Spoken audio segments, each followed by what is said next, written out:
जय जय श्री राम। अंधेर नगरी चौपट राजा, दिन दहाड़े रेप और रात भर गांजा। ना कोई लाट लपेट है तो यूपी में आ जाए, ना ही किसी का पक्ष। 24 घंटे उत्तर प्रदेश में बिजली मिल सकती है और 24 घंटे उत्तर प्रदेश में बिजली मिलेगी अगर आम आदमी पार्टी की सरकार बने।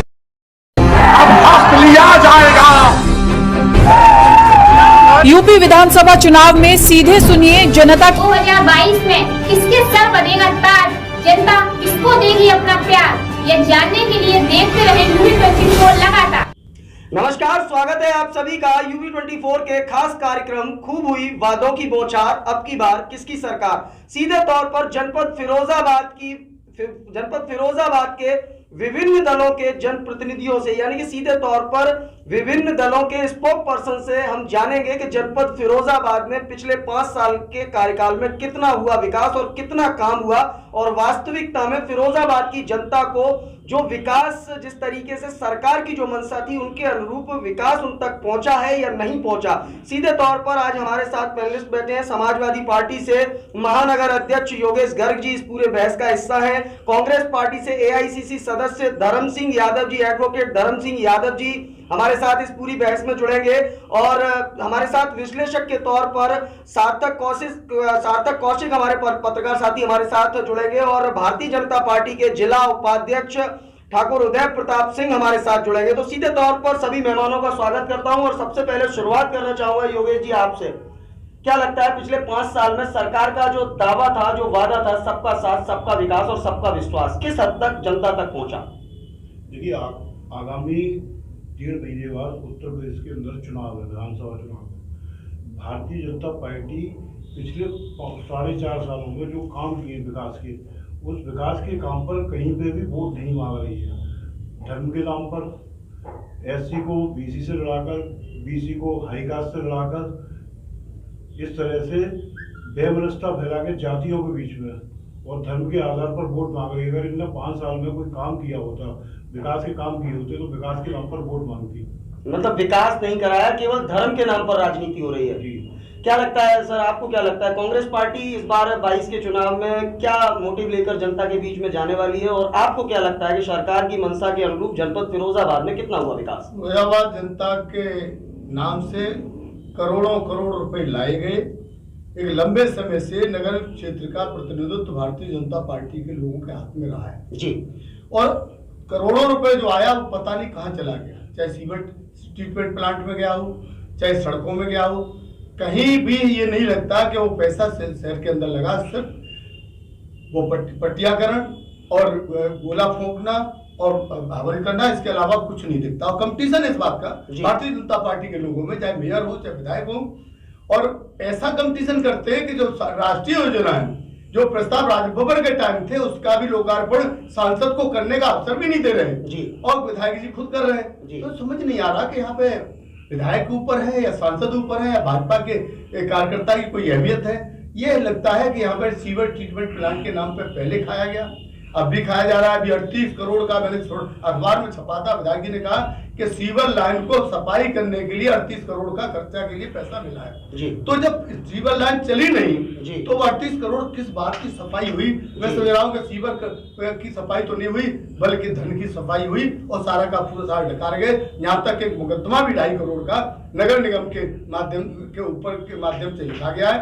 अभी तक उसकी विवेचना 18 महीने में भी शुरू नहीं हो पा रही, क्योंकि यहाँ पे आईएएस आईपीएस को अपने विवेक से काम करने का अधिकार नहीं है, दबाव में है। योगी आदित्यनाथ ने कह दिया है कि जो यहाँ के लोग कहे सो करिए, आप अपने विवेक का इस्तेमाल मत करिए। चलिए, मैं इसका जवाब भारतीय जनता पार्टी से लूं, उससे पहले सार्थक मैं आपसे जानना चाहता हूं, आपको क्या लगता है जनपद फिरोजाबाद की जो वास्तविकता में मूलभूत व्यवस्थाएं जो थी वो कितनी व्यवस्थित हुई हैं, और जनपद फिरोजाबाद की जनता को सरकार की मंशा के अनुरूप कितना विकास यहाँ पर हुआ है और कितना विकास यहाँ मिला है? और आपके मुताबिक कोई ऐसा काम जो वास्तविकता में फिरोजाबाद की जनता की दृष्टि से बेहद अहम था जो नहीं हो पाया? देखिए, विकास यहाँ नहीं है फिरोजाबाद में, विकास उत्तर प्रदेश में भी नहीं है। विकास तो मर चुका है, क्योंकि विकास दुबे का कानपुर में, अगर आपने सुना होगा, तो विकास तो पहले ही सरकार ने मरवा दिया।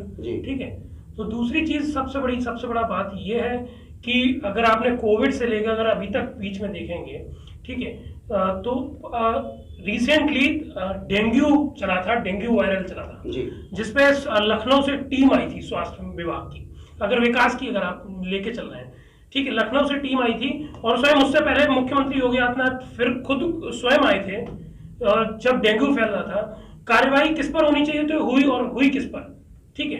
तो ये आप देख लीजिए कि ये विकास इतना अच्छा हो रहा है कि बच्चों की मौत पर राजनीति हुई है फिरोजाबाद में, और अभी तक ये रिपोर्ट नहीं आई है, चाहे स्वास्थ्य उत्तर प्रदेश के स्वास्थ्य विभाग से नहीं रिपोर्ट आई, ना ही एम्स से रिपोर्ट आई कि आखिरकार ये था तो था क्या। अगर डेंगू था तो आप पुष्टि कर दीजिए उसको डेंगू था। सोशल मीडिया पर भी इसकी खूब चर्चा हुई थी कि अगर डेंगू था तो सरकार पुष्टि तो करे, क्यों सरकार चुप बैठी है।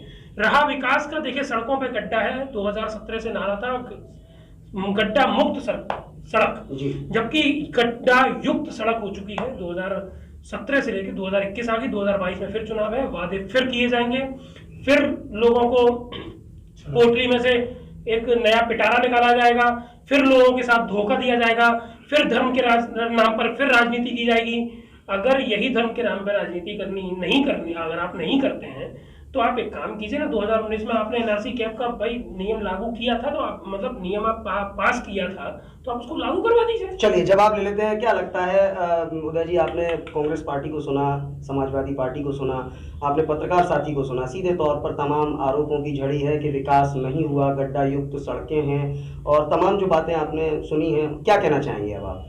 सबसे पहले बड़े भाई आपको धन्यवाद देता हूँ कि उत्तर प्रदेश में 2022 से पूर्व जो सन्निकट चुनाव खड़ा है उसकी पूर्व संध्या पर शहर की प्रमुख लोगों के साथ एक चाय पर चर्चा रखी, तो अपने समाजवादी पार्टी के साथी और कांग्रेस के साथियों से मैं केवल एक बात कहूंगा जी, उत्तर प्रदेश और देश में अल्प समय में कोरोना की 100 करोड़ से अधिक अगर डोज लगाई जा रही है तो विकास हुआ है। अगर 4.5 साल के अल्पकाल में मोदी जी ने जो बनारस में कमिट किया था, मैं आपकी बात पे आऊंगा, जो कमिट किया था कि हम भारतवर्ष की जो वैभवता है, जो आध्यात्म की शक्ति है, जो यहाँ के लोगों का जुड़ाव है, नहीं वो तो ठीक है, हम उसको लौटा के लाएंगे, तो वो लौटा कर लाए हैं। हम जनपद फिरोजाबाद की अब बात आती है जनपद फिरोजाबाद, एक एक करके सर जी, मैंने आप सभी को ध्यानपूर्वक सुना जी। मेरे काबिल दोस्त कह रहे थे कि विकास तो हुआ ही नहीं जी। फिरोजाबाद में जलेसर रोड एक बड़ा यातायात का मजबूत माध्यम है। पिछले 20 वर्षों में यहाँ किसकी सरकार रही, किसकी सरकार नहीं रही, वो रोड 2 एटा जिले और फिरोजाबाद जिले दोनों की सीमा विवाद में फंसा रहा जी। यहाँ माननीय अक्षय यादव जी भी पूर्व सांसद रहे, उनके मुख्यमंत्री जी खुद चाचा के बेटे थे, परिवार का मामला था, सरकार में भी रहे। उससे पूर्व राज बब्बर जी यहाँ सांसद रहे, रसूख वाले साहब लोग हैं, ये लोग देश के बड़े लोग हैं साहब। उससे पहले और भी सरकारें रही, ये रोड नहीं बन पाया।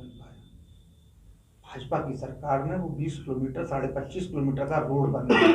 वहां की आबादी से जाके पूछिए, वहां प्लॉटिंग होना शुरू हो गई है, वहां के लोगों के हाल बदल गए। फोटो देखा है हमने जी। आरोप लगाना है, राजनीति करनी है मुझे, क्योंकि साहब को मुझे डिबेट में जाके अखबार में छपना है तो मैं कुछ भी आरोप लगा सकता हूं। 4 सवालों का जवाब दे दीजिए। लेकिन साहब जब 1,38,000 प्राथमिक विद्यालयों का कायाकल्प की योजना के तहत कायाकल्प होता है, तभी दीवार गिर गई। आप 1,38,000 में से एक दुर्घटना को उठा के चिल्लाते रहिए, लेकिन 1,37,999 उन विद्यालयों का कायाकल्प भाजपा सरकार में, योगी सरकार में हुआ है, ये आपको मानना पड़ेगा। आज कोरोना जैसे विषम काल में जब जनता वाकई में इतनी परेशान है, हम भी जनता के बीच में गए हैं, मेरे बड़े भाई योगेश गर्ग भी मेरे साथ लगातार कोरोना काल में साथ चले, देखा अंकल जी साथ रहे हैं, आप भी अपने कैमरे की थर्ड आई से देख रहे थे। हम अपने रोडवेज बसें ऐसे लोग थे में खड़ी थी और इतने गरीब थे कि उस पैकेट में मिलने वाले पके हुए भोजन को लेने में कहीं ना कहीं अपने आप को विवश मानते थे। लेने में उन्हें लगता था बेइज्जती हो जाएगी, लेकिन उनको आवश्यकता थी। उनको घर घर भोजन पहुंचाने का काम भाजपा की सरकार ने किया है। अच्छा, मैं आपके पास दोबारा आऊंगा, लेकिन जनपद फिरोजाबाद का जब जिक्र आता है तो शिकोहाबाद विधानसभा एक ऐसी विधानसभा है जहां से आपके बीजेपी से ही विधायक हैं डॉक्टर मुकेश वर्मा। लगातार उन पर जनता भी आरोप लगा रही है कि उन्होंने जमीनों पर कब्जे किए, विकास नहीं कराया, विधायक निधि से स्वयं का विकास कर लिया। तो लगता नहीं कि सरकार की जो मंशा थी सबका साथ सबका विकास और सबका विश्वास, उसके विपरीत जाकर विधायक जी ने स्वयं का विकास कर लिया। तो क्या लगता है कैसे जनता तक विकास पहुंचा? देखिए, उत्तर प्रदेश में यदि एक भी विधायक या सांसद सरकार की मंशा के अनुरूप कार्य नहीं करेगा तो निश्चित तौर पर उसे परिणाम भुगतने पड़ेंगे। और मैं आपको एक बात बताना चाहता हूं, जनपद में डॉक्टर मुकेश वर्मा जी भारतीय जनता पार्टी से विधायक हैं और उन्होंने लगातार 5 वर्ष जनता के बीच रह के कार्य किया है। आप जाकर कोई काम नहीं किए, ऐसे क्षेत्र थे जहां पैदल नहीं जा सकते, वहां सड़कें पड़ी। लगातार जनता शिकायत कर रही है, जनता बिल्कुल डिनाई कर रही है, विधायक जी पहुंचे ही नहीं, गांव की बहुत बुरी हालत है। और सीधे तौर पर आपके विधायक पर दबंगई करने का आरोप है, पुजारी को जूते से पीटने का आरोप है। उनका जवाब विधायक जी से लीजिएगा। मैं यहाँ पार्टी के पक्ष से बैठा हूं। लगातार जमीनों पर कब्जे करने का उन्हीं विधायक पर आरोप है। विकास एक इकलौते आपके शिकोहाबाद के विधायक हैं। जी योगेश जी, मैं आपसे जानना चाहता हूं, क्या लगता है जिस तरीके से आप साथियों को सुन रहे थे, आपको क्या लगता है कि वास्तविकता में जो शिकोहाबाद विधायक को लेकर कहा जाता है, विकास की बात आपने उदय जी की सुनी, आप कितना इत्तेफाक रखते हैं इनकी बात से? देखिए, ये तो विधायक जी की बात है। जब केंद्रीय गृह राज्य मंत्री किसानों का गाड़ियां चढ़वा सकते हैं, किसानों को मरवा सकते हैं, उनके बेटों ने गाड़ियां चढ़वा, आम बात में गुंडागर्दी तो लगातार हो ही रही है भाजपा सरकार में। आप ये देखिए, आगरा में वाल्मीकि समाज के बेटे को थाने में इतना टॉर्चर किया गया, उसकी थाने में हत्या हो गई। हाथरस की बेटी के साथ क्या हुआ, व्यापारी गोरखपुर के व्यापारी के साथ क्या किया पुलिस वालों ने। तो लगातार ये तमाम कांड उत्तर प्रदेश के अंदर 4.5 सालों में कितने ब्राह्मणों के एनकाउंटर हुए भर्ती, बताइए। जनपद फिरोजाबाद का जिक्र करें जरा, जनपद फिरोजाबाद में क्या है? मेरे काबिल साथी ये कह रहे थे कि जनपद फिरोजाबाद में तमाम विकास हुआ है। जैसा मैं आपको बताऊं, 2012 में जब उत्तर प्रदेश के अंदर समाजवादी पार्टी की सरकार बनी थी और 2014 में यहाँ माननीय सांसद अच्छे यादव जी जब जीते थे 2014 में, इस नगर पालिका को नगर निगम बनाया गया। इसकी जो ग्रांट कटी हुई थी 68 करोड़ ग्रांट की गई। मुख्यमंत्री घोषणा से माननीय सांसद अच्छे यादव जी ने 200 करोड़ रुपए अतिरिक्त दिलवाया।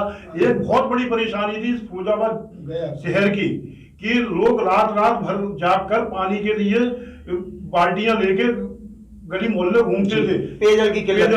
तो अजीम भाई ने एक नारा दिया था, जो यहाँ पूर्व विधायक रहे हैं, कि अच्छे यादव जी आएंगे मीठा पानी लाएंगे। तो जब अच्छे यादव जी यहाँ जीते, प्रोफेसर साहब ने वायदा किया था जनता के बीच में, कि वायदा किया था 967 करोड़ रुपए की योजना, जो जेड़ा झाल से जो मीठा पानी आ रहा है, जो गंगा जल टोटी खोलते ही फिरोजाबाद शहर वासियों को मिल रहा है, वो हमारी सबसे बड़ी उपलब्धि है। फिरोजाबाद में मेडिकल कॉलेज बना कि मेडिकल कॉलेज आप कहते हैं आपकी उपलब्धि है। जवाब मैं दूंगा राज्य सरकार अगर जमीन नहीं देती, राज्य सरकार अगर जमीन नहीं देती तो केंद्र सरकार कहां से बना देती? 100 सैया अस्पताल, जिसमें अभी कोविड में आपने देखा होगा जहां मरीज एडमिट रहे। दूसरी जब लहर आई उसके बाद जो डेंगू में जो 2-2.5 हजार फिरोजाबाद शहर के लोगों की मृत्यु हुई, उसमें बच्चे, वयस्क और महिलाएं शामिल थी। उनकी जिम्मेदारी किसकी है? भाजपा के प्रवक्ता कह रहे थे कि कोविड में हमारे देश में इतने सारे 100 करोड़ से ऊपर वैक्सीनेशन हो गई। आप वैक्सीनेशन की तो उपलब्धि गिना रहे हैं, जब दूसरी लहर में गंगा में बहती हुई लाशें क्या देखी नहीं पूरे देश में, कि गंगा में बहती हुई लाशें देखी, आदमी हॉस्पिटलों में एडमिट नहीं हो पा रहा, अव्यवस्थाएं देखी, ऑक्सीजन की कमी से कितने लाखों लोगों की जान गई, कि लाखों लोगों की। इनके पास कोई विजन नहीं है, विकास की कोई बात नहीं करते, ये बेरोजगारी की बात नहीं करते, ये महंगाई की बात नहीं करते, ये इंफ्रास्ट्रक्चर की बात नहीं करते।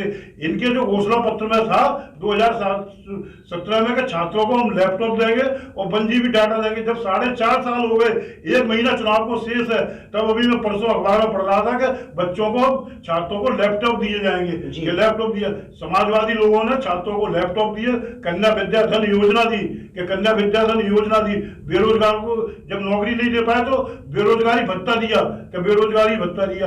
आप मेरे काबिल दोस्त से पूछो, आपकी कोई इतनी बड़ी एक योजना बता दें उत्तर प्रदेश के अंदर जिसका लाभ सीधे जो अंतिम पंक्ति पंक्ति पर बैठा हुआ जो जी, व्यक्ति उसको जल्दी से जवाब चाहूंगा आपका। मैं- योगेश जी का बड़ा जवाब- आरोप है कि एक ऐसी योजना बता दीजिए जिसका सीधा लाभ जनता को। मैं बिल्कुल बताऊंगा, जी। लेकिन जितना लंबा सवाल किया गया उतना लंबा जवाब देने मैं का आप संक्षेप में जवाब दे दीजिए, मैं कांग्रेस पार्टी के बारे नहीं, में मैं भी कुछ बताना तो चाहता चलिए हूं। मैं सवाल कंक्लूड हाँ, सवाल जी आप कुछ कहना चाहते मैं हैं। 4 विषय पे विकास की बात करना चाहता जी। हूँ।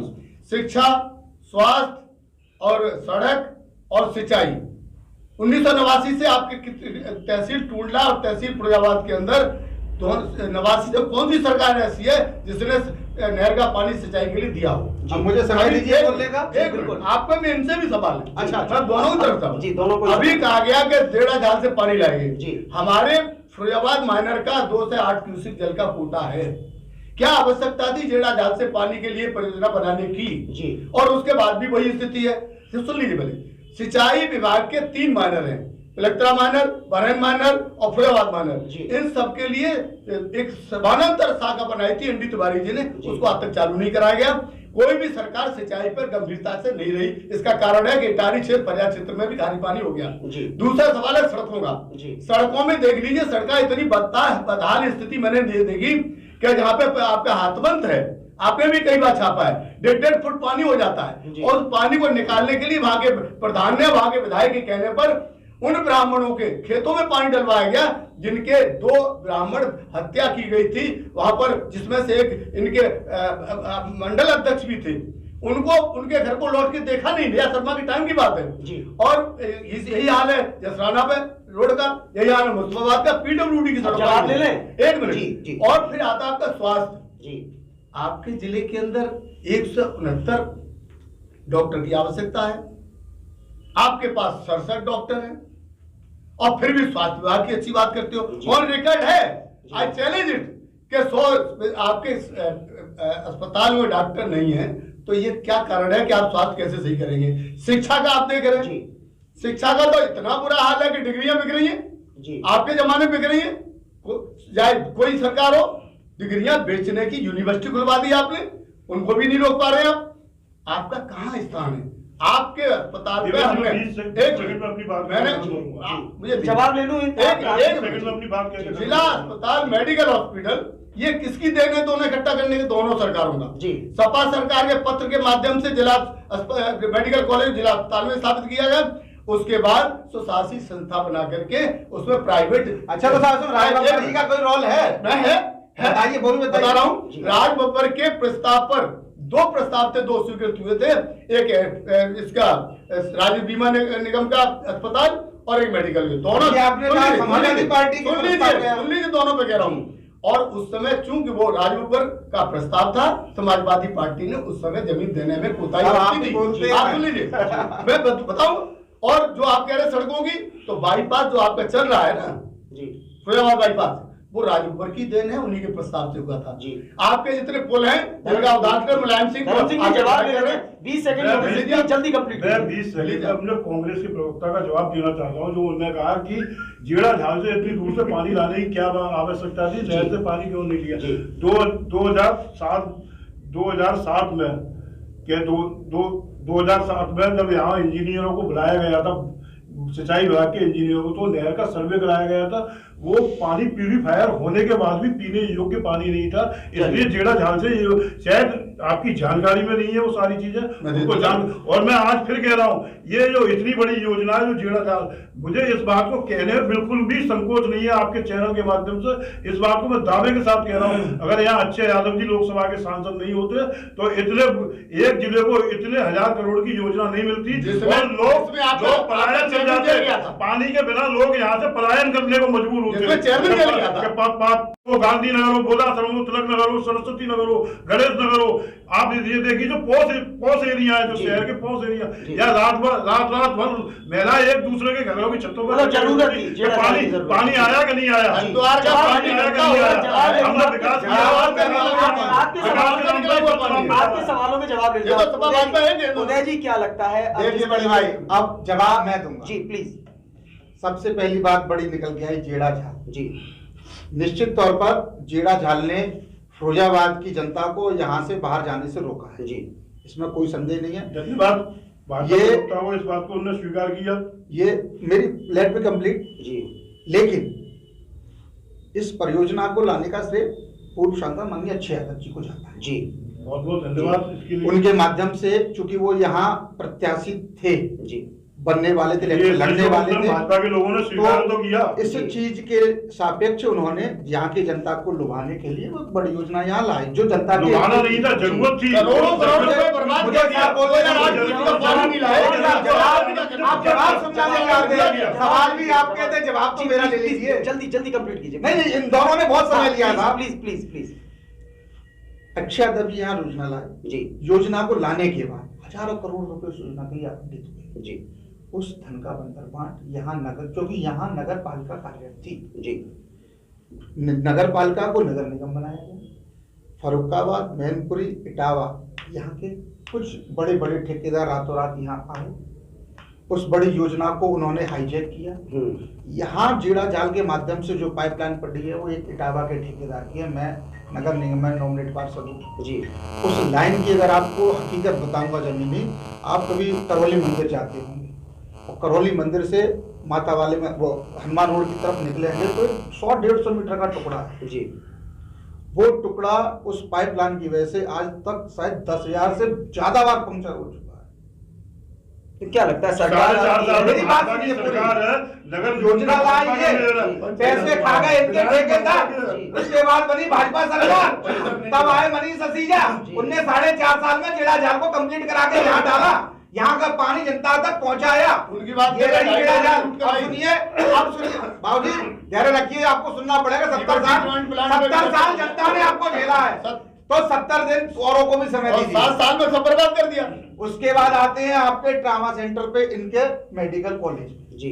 मेरे काबिल दोस्त ने मुझे जब डिबेट शुरू हुई थी कहा था कि कार्रवाई किसी को होनी थी, कार्रवाई किसी को होनी चाहिए। मैं उस विषय को सबसे लास्ट में लूंगा, सबसे पहले बड़े भाई की बात को कंप्लीट करूंगा। वो इसलिए लास्ट में लेंगे क्योंकि बुआ और भतीजा है, वो मैं बताऊंगा आपको। जी, आपके भतीजे का रिश्ता है, वो मैं आपको बताऊंगा। समय का ध्यान रखिए। मेडिकल कॉलेज आने का यहाँ फिर से अक्षय यादव जी, क्योंकि उनकी सरकार। चलिए धन्यवाद, भाजपा के काबिल प्रवक्ता इस बात को स्वीकार। तो आप मानते हैं मेडिकल कॉलेज और जीड़ा परियोजना को लाने, लेकिन साहब उसके उस मेडिकल कॉलेज के सामने बोर्ड लगाए 100 सैया अस्पताल, यानी कि 100 बेड का एक हॉस्पिटल जी, इससे ज्यादा नहीं जी। वो हॉस्पिटल भी 2017 तक सरकार आने तक तालों में बंद पड़ा था, आपने देखा था, वहां झाड़ू नहीं लगती थी जी। भारतीय जनता पार्टी की सरकार बनने, मुझे कंप्लीट करने दीजिए आपको, जल्दी। भारतीय जनता पार्टी की सरकार बनने के बाद यहाँ के विधायक के द्वारा लगातार प्रयास करने पर, लगातार पैरवी करने पर उसकी जाके स्टार्टअप हुआ। कोरोना आया, डेंगू आया, डेंगू में भैया ने कहा बहुत परेशानियां हुई, मैं मानता हूं। एक अचानक से आई हुई महामारी में हानियां, जनहानियां, दुर्घटनाएं होती हैं। जिला प्रशासन और सरकार की लेकिन फिरोजाबाद के 100 सैया अस्पताल के अंदर जिस प्रकार से स्थिति को संभाला गया, निश्चित तौर पे कह सकता हूं, जो लोग केवल सरकार की बदनामी करना चाहते हैं या सरकार के खिलाफ बोलकर अपनी फैन फॉलोइंग बढ़ाना चाहते हैं या केवल स्टूडियो के अंदर बैठकर सच्चे समाज सेवी बनना चाहते हैं। संगीता अनिला को क्लीन चिट देने वाले बाबा बताए क्या खासियत है संगीता? आप एक जब वहां बच्चा आता था, जब वहां बच्चों की लाइनें लगी थी जी, आपने भी देखा, मैंने भी देखा, मैं भी वहां खड़ा था, आप भी वहां खड़े थे, और भी कई लोग वहां खड़े थे। लोग कैमरे खोलते थे, उसकी मदद कोई नहीं करता था जी। अंदर 100 सैया में जब व्यवस्थाएं गड़बड़ाई, यहाँ प्रशासन ने, उदय जी मैं ये रोकना चाहूंगा, जिस तरीके से तिवारी ने 45 दिन तक खाना दिया है, भारतीय जनता पार्टी काल में, और उसके बाद लगातार ये देखा गया कि बच्चों की लाश परिजन बेचारे हाथ में ले जाने को मजबूर थे, कंधों पर ले जाने को मजबूर थे, बाइक पर ले जाने को मजबूर थे, एम्बुलेंस नहीं थी, ऑक्सीजन एम्बुलेंस चली, कांग्रेस की ले जाके पहुंचाया संदीप तिवारी के लगता नहीं कि ये कहीं ना कहीं जो जिले के प्रशासन की और जिले के प्रशासन के साथ साथ तमाम बीजेपी के, क्योंकि सबसे ज्यादा जनता बीजेपी के हैं, तो उनकी ड्यूटी बनती थी। आप मुझे एक बात बताइए, अगर प्रशासन कहीं ना कहीं अपनी व्यवस्थाएं संभालने में सफल होता तो यहाँ मुख्यमंत्री जी आते ही क्यों? मतलब आप मैं स्वीकार करता हूं इस बात को, मेरा मुख्यमंत्री अगर आ रहा है तो इसका मतलब व्यवस्थाओं में कहीं ना कहीं हिलावाल थी। और सार्थक भाई के प्रश्न का जवाब देता हूं, किसी भी जिले की स्वास्थ्य संबंधी जिम्मेदारी जी जिला स्वास्थ्य अधिकारी की होती है। वो तब होती है प्रिंसिपल का काम होता है, प्रिंसिपल का काम होता है 4 दीवारी के अंदर जो क्लास संचालित होगी उनको पढ़ाने वाले स्टूडेंटों का मैनेजमेंट। नहीं, आकस्मिक स्थितियों में जो रनिंग ट्रामा सेंटर जिसको बोलते हैं, ओपीडी जिसको बोलते हैं, उसके लिए प्रिंसिपल और जिला स्वास्थ्य विभाग का विपक्षी लगातार प्राचार्य को टारगेट कर रहे थे, तो विपक्षियों के पास मुद्दे नहीं है साहब जी। मोदी जी काशी का उद्घाटन कर रहे हैं, विपक्षियों को न्यूज़ चैनल पर आने के लिए कुछ तो चाहिए साहब। प्रिंसिपल क्यों हटाया गया? मैं प्रिंसिपल नहीं हटाई, सीएम हटा दिया। धर्म सिंह जी के साहब सीएम वही जिम्मेदार होती है, सार्थक जी सीएम भी जिम्मेदार होता है, प्रिंसिपल नहीं होती। मैं बहुत तो सीएम की तुम्हारी थी। देखिए साहब, जनता ने आपको 70 साल करने का मौका दिया, आपने धर्म सिंह जी इसलिए आपको ये मौका नहीं दिया।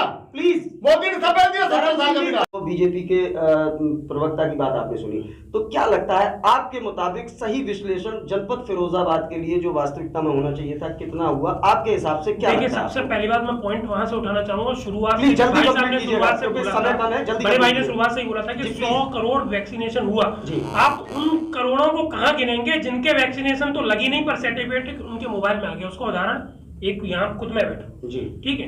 अब मुझे आपने कौन से करोड़ में गिना, तो आप पहले वो चीज आप उसका जवाब दीजिएगा, ठीक है। दूसरा सवाल ये कि 100 से 50 लोगों के फर्जी वैक्सीनेशन कार्ड बनाने से 100 करोड़ वैक्सीनेशन खराब नहीं हो जाता था। दूसरा सवाल ये देश की उपलब्धि है। दूसरा सवाल ये, आप लोगों को सुना है, इनको भी जी मेरे को भी सुनिए ना, जब मैं आपको सुन रहा हूं तो आप मेरे को जल्दी सुनिए। जल्दी कंप्लीट कीजिए समय। दूसरा सवाल ये कि 100 से ये अस्पताल मेडिकल जिला अस्पताल के अधीन नहीं आता है, मेडिकल कॉलेज के अधीन आता है। और मेडिकल कॉलेज की प्राचार्य डॉक्टर संगीता अनेजा है, जो विधायक मनीष सिसोदिया की बुआ है, ठीक है। ये संबंध आपको पता होगा? ये संबंध सबको पता है। नहीं, सबको पता नहीं होता है। शहर ये आपको पता होगा। शहर की चर्चाओं में नहीं, आप शहर की चर्चाओं को चुटकियों की चर्चा नहीं बना सकते। दूसरी ये थी कि भाई साहब ने, बड़े भाई ने बोला कि प्रशासन की सबसे बड़ी लापरवाही थी, ठीक है। विधायक जी फोटो खींच के चाहते थे कि डेंगू में उस घर में बच्चे की मृत्यु हो गई। क्या नेताओं की कोई जिम्मेदारी नहीं थी? क्या नेता सिर्फ इसलिए होते हैं कि साहब ये योजना आई, 200 करोड़ लिए, 100 करोड़ जेब में रखे और 50 करोड़ का दिखा दिया, ठीक है। आपने कार्यशैली नहीं दी है अभी, आपने कार्यशैली नहीं दी है। सौंदीकरण हुआ, व्यक्ति सुबह 5:30 बजे आशीर्वाद पहले से बैठ जाता था, रात को 11:30 बजे उठता था। का हाल देख लो, पैसा गायब हो गया, पैसा गायब हो गया, पार्कों का सौंदीकरण हुआ, पैसा गायब हो गया, अभी तक सौंदीकरण नहीं हो पाया। विधायक मेयर कौन है? बीजेपी की है, विधायक भी बीजेपी। चलिए मैं जवाब दूंगा। कार्यवाही अभी तक क्यों नहीं किसी की? योगेश जी 10 सेकंड प्लीज जल्दी से। देखिए, मैं अपने भाजपा के प्रवक्ता का जवाब देना चाहता हूँ। उनने हमारी जीरा जागरण योजना, मेडिकल योजना, मेडिकल कॉलेज वाली योजना उन्होंने कुछ स्वीकार किया कि हाँ ये हमारे पूर्व सांसद अच्छे हाल। और ये भी बताया भाई कि हम लोगों ने सुधार कंप्लीट कराया। मैं आपके बीच में नहीं बोला था, बीच में नहीं बोला था। पूरे उत्तर प्रदेश के अंदर समाजवादी पार्टी चुनाव में जा रही है। ये समाजवादियों के मान सम्मान का चुनाव है।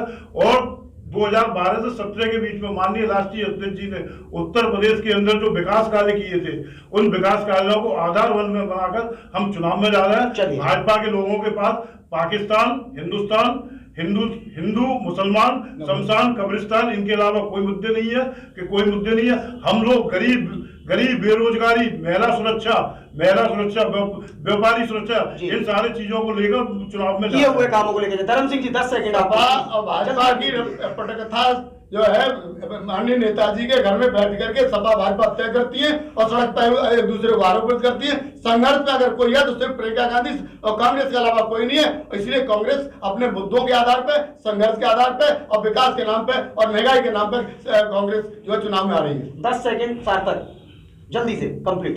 देखिए, सबसे बड़ी चीज ये है कि सब पर वोट दीजिए, ना ही किसी धर्म पर वोट दीजिए। अगर आपको वोट देना है तो सीधे विकास पर वोट दीजिए। सबसे बड़ी चीज यही है, क्योंकि चाहे सपा हो, चाहे भाजपा हो, चाहे कांग्रेस हो, चाहे आम आदमी पार्टी हो, चाहे बसपा हो, ये सब आएंगे। नेताओं का सफेद कॉलरों का काम है झूठे वादे करना और झूठे लुभाना। 5 साल के लिए आएंगे, हर 5 साल बाद आते हैं ये। अंत में आपसे फटाफट आप सवाल आपने सुने, जल्दी से कंप्लीट कीजिए। 10 सेकंड। मैं ये कहना चाहूंगा जनता जनार्दन से सोच ईमानदार, काम दमदार, फिर से एक बार योगी सरकार, भाजपा सरकार। आपने जिस तरीके से आज के इस कार्यक्रम में तमाम जो आज हमारा UB24 का खास कार्यक्रम था कि खूब हुई वादों की बौछार, अब की बार किसकी सरकार, क्योंकि लगातार वादे बहुत हुए। उन वादों के मुताबिक कुछ क्षेत्रों में जनपद फिरोजाबाद की प्रमुखता से बात करें तो जनपद फिरोजाबाद की कुछ विधानसभा आज भी ऐसी हैं जहां पर विकास नहीं पहुंचा। और प्रमुख रूप से मैं शिकोहाबाद विधानसभा का जिक्र इसलिए कर रहा हूं क्योंकि लगातार शिकोहाबाद क्षेत्र की जनता इस बात को, अपने दर्द को कैमरे पर बयां कर चुकी है, क्योंकि शिकोहाबाद के उनके विधायक ने अपने कार्यकाल में जमीनों पर कब्जे किए और स्वयं की विधायक निधि से स्वयं का विकास किया, जिसकी वजह से शिकोहाबाद की सड़कें भी टूटी पड़ी हैं और शिकोहाबाद की जनता आज गंदे हो या ODF अभियान की बात हो, प्रधानमंत्री जी के, देश के प्रधानमंत्री जी के सपने को भी चकनाचूर करते हुए शिकोहाबाद विधानसभा नजर आती है। तो आज के इस खास कार्यक्रम में फिलहाल इतना ही। ताजा तरीन खबरों के लिए देखते रहें UB24। हमें दीजिए इजाजत, नमस्कार।